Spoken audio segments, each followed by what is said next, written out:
Hello అండి, నేను జహాన్. పసుపు హార్వెస్ట్ చూసారా, ఇలా తీసారనమాట. చాలా బాగా ఎంత డార్క్ ఎల్లో కలర్లో వచ్చిందండి. ఇక్కడంతా ఉంది చూసారా. ఇది నాకు అలా టబ్బులోంచి తీసేసి ఇక్కడ పెట్టేసేసారనమాట. ఓ,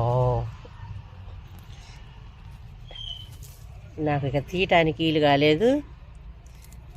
అదిగోండి, చాలా ఈజీగా మనం పసుపు పెంచుకోవచ్చు. మన ఇంటిల్లో అసలు కొనాల్సిన అవసరమే పడదండి. ఇక పసుపు మనం ఒక్క కొమ్ము కనుక నాటుకుంటే అబ్బో చాలా గట్టిగా ఉంది అది. వావ్ అద్దుకోండి, లాగే కొంది వస్తూనే ఉందన్నమాట.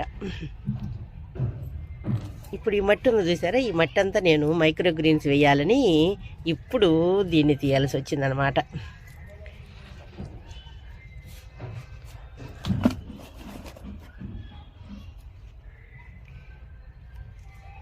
ఇంకొకటి అటు సైడ్ కూడా ఉంది. అప్పుడు ఇక్కడ అంతా చాలా ఉందండి.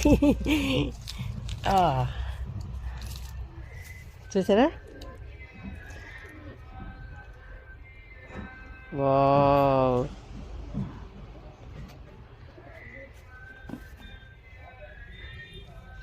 చాలా పసుపు ఉంది ఇక్కడంతా లోపలికి.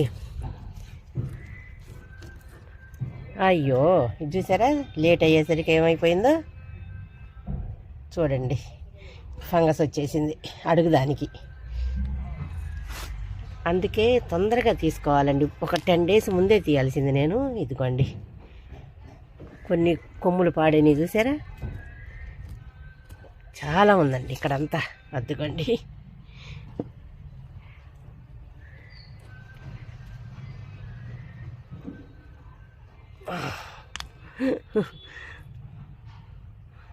అడుగును చాలా పెద్ద పెద్దవి ఉన్నాయి. మొత్తం తీసి చూపిస్తాను. మళ్ళీ ఇంకా ఎక్కడ ఉన్నాయో చూపిస్తాను రండి. ఇక్కడ కస్తూరి పసుపు, తర్వాత 2 కలిపి ఉన్నాయి ఇక్కడ. అద్దుకోండి, ఇది కస్తూరి పసుపు.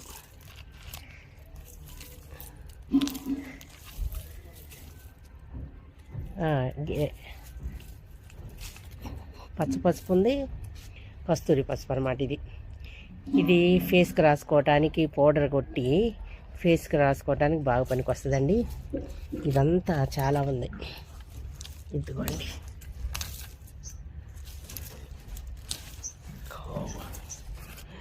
చూసారా ఎంత వస్తుందో. అయితే చూడండి, కొంచెం లేట్ అవ్వటం వలన అంత ఫంగస్ అటాక్ చేస్తుంది దీని మీద. ఇప్పుడు తీసేద్దాం. చాలా వరకు కొంచెం వెళ్ళండిపోయింది. కొన్ని కొమ్ములు మాత్రమే ఎండినట్టయినాయి.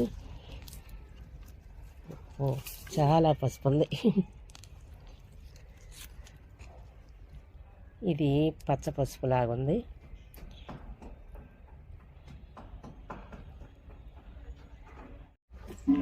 ఇక్కడంతా చూసారు ఎంత ఉందో. తీస్తూ ఉంటే వస్తూ ఉందన్నమాట. కొంచెం గడ్డపారతోటి తవ్వాలండి. ఇక ఇప్పుడు ఇది రాదు, ఇట్లా చేతితోటి రాదు. ఇవ్వండి,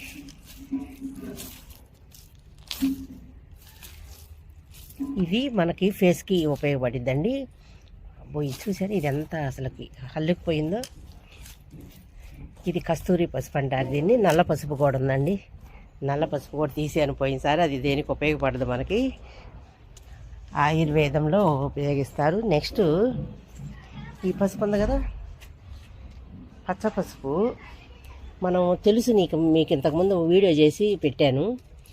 3 వీడియోస్ చేశానండి కంటిన్యూ. ఎలా ఉడకబెట్టాలి, తర్వాత ఎలా పసుపు కొట్టాలి, స్టార్టింగ్ కట్ చేసి ఎలా ఎండబెట్టాలి, ఇవన్నీ ఒక 3 వీడియోస్ చేసి చూపించాను. వెనక్కి వీడియోస్ చూడండి.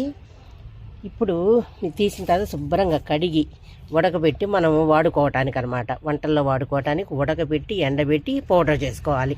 వస్త్రగాలితం పట్టాలండి. ఓకేనా. ఈజీగా మన మిద్దె తోటల్లో ఎంత ఎక్కువగా మొత్తంలో పసుపు పండించుకోవచ్చండి. ఎక్కడైనా నాటుకోవచ్చు ఈజీగా. కుండీలలో, టబ్బుల్లో గ్రో బ్యాగ్స్లో కూడా బాగా నాటుకోవచ్చు. తర్వాత మొక్క చుట్టూతా కూడా మనం పసుపు నాటుకోవచ్చండి. చక్కగా పెరిగిద్ది. నేను అలాగే చేశాను. చూసారు ఎంత పెద్ద పసుపు వచ్చిందో. పెద్ద పెద్దగా చక్కగా పెరుగుతుందండి. ఈజీగా టబ్బుల్లో నాటిందే నేను అదంతా. ఈజీగా పెంచుకోవచ్చు. మన మిద్దె తోటల్లో హ్యాపీగా మనం పసుపు మన ఇంట్లోనే పండించి మన ఇంట్లో పసుపు మనం వంటల్లో వాడుకోవచ్చు. ఓకేనా? Thank you.